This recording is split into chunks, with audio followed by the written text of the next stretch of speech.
Eto guys, para sa mga naghahanap naman po ng 7-seater MPV na top of the line, mayroon tayo ditong Xpander Cross 2023. Two-tone po ito, sunrise orange, black po yung upper part niya, orange naman po yung baba, and then yung mga cladding and yung mga accessories niya is kulay black and silver naman na po.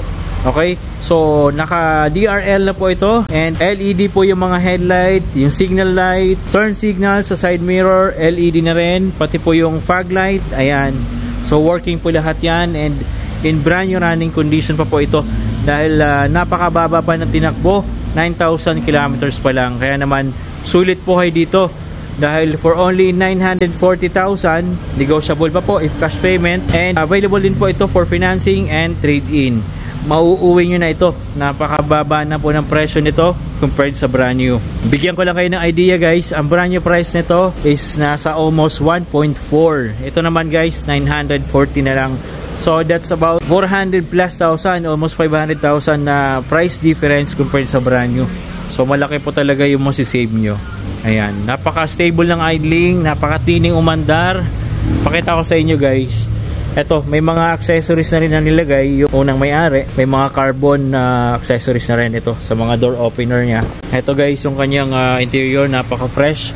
Naka premium leather seats, touchscreen infotainment system, push start engine function, of course, napakalamig na aircon, naka audio control buttons yung steering wheel. Then, syempre meron tayong cruise control. Electronic handbrake na rin po ito guys. And automatic transmission po ito na napaka-smooth na shifting and walang kaldag, walang shift shock. So, napakasariwa ng unit, napakabango ng loob. Swerte kayo dito guys dahil kung makikita nyo, ayan, naka-ano na po ito. 5D deep dish matting. So, protected talaga yung carpet nyo, lalo ngayong tag-ulan, hindi babaho yung interior nyo dahil naka 5D matting na po ito. So dyan lang mapupunta yung dumi, madali lang linisin, washable, hindi mangangamoy kulob ang interior nyo dahil napakaganda ng matting niya. May reverse camera po itong Xpander Cross 2023 natin. Ayan, napakalinaw, and meron din pong reverse guideline. Nakaangat lang po yung pinto natin sa likod, kaya ganyan po itsura. Ayan yung kanyang cluster gauge, 9,000 kilometers pa lang po ito. And napakalaki ng display, napaka-stable ng idling, working po lahat ng gauges, and napakaganda ng cluster gauge nito. Tapos dito meron tayong aircon functions display. So ito yung kanyang remote guys.